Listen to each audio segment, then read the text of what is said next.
Newfoundlanders and Labradorians have earned a living from the forest for generations. It's a way of life that has evolved from hand-sawn timber and river booms to a modern industry of mechanical harvesters and computer-aided forest management planning. Still today, the forest sector defines many of our province's communities and the hard-working, determined people who call them home. Forest-based industries continually face challenges in today's economic and environmental realities. Rising energy costs, a strong Canadian dollar, international competition, and reduced timber supplies have taken their toll. People in forest-dependent communities have the skills, experience, and knowledge to keep the forest sector alive. They are the greatest asset in the face of changing times.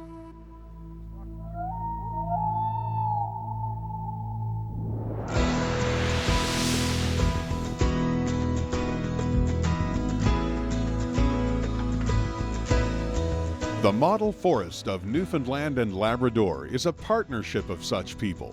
Leaders representing communities, Aboriginal groups, organizations, governments, and resource industries are coming together to help sustain our forest-dependent communities.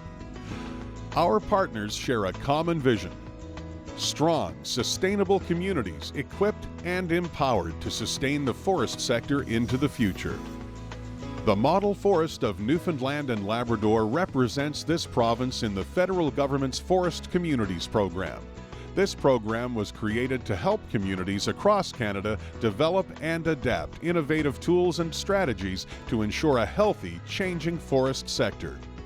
For 15 years, the Western Newfoundland Model Forest Partnership has developed and delivered sustainable forest management solutions in the province and beyond. Our vision has evolved.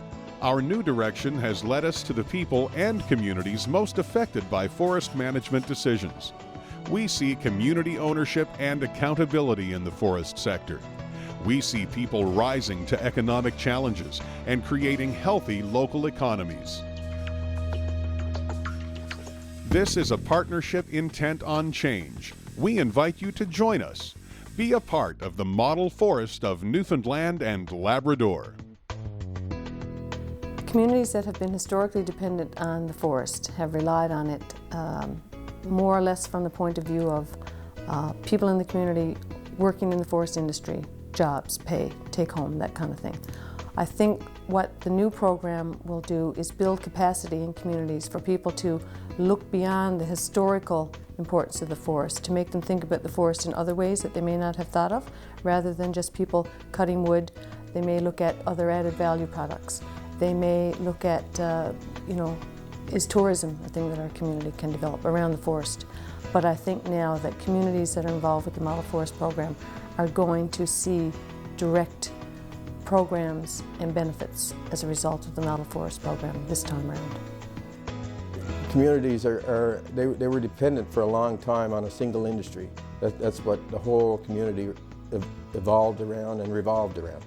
And I think as communities struggle to kind of diversify their economies and become not quite so dependent on a single one industry, and look at the other values that a forest can provide to them. And the thing about the Model Forest program is it ties those social values and those ecological values to economic benefits. And that's where a community can really benefit, is if you're prepared to allow that to happen.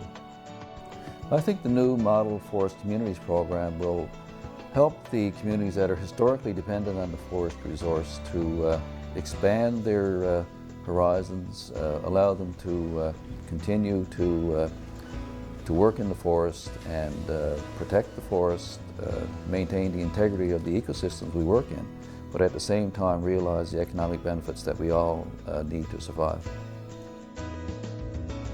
I guess when you look at the new Model Forest program, it really is at the community level.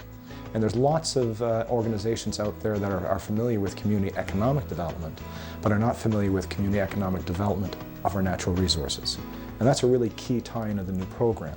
And how do you build that sense of entrepreneurship in a volunteer that's sitting in a board table in a rural community?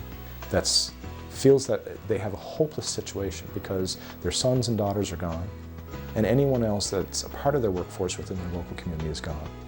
How do you build in them the capacity to say, yeah, let's stand up right now, let's put our energies together and let's build something. And it's getting more challenging, but that's what our program is about. We're not about status quo.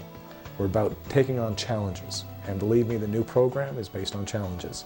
But being able to take those concepts or those ideas and bring in that sense of entrepreneurship within the community and actually have the community members own the concept and actually really guide it from its conception right to the implementation through business plan development and through pilot project implementation, and then at a broader sense, seeing how we can impact multiple areas within Newfoundland and Labrador is the big part of the new program. Newfoundland and Labrador's forest sector is changing. Working together, we will help direct that change and develop innovative ways to get change working toward the success and survival of our communities. The model forest of Newfoundland and Labrador is ready to work for you. Join us today.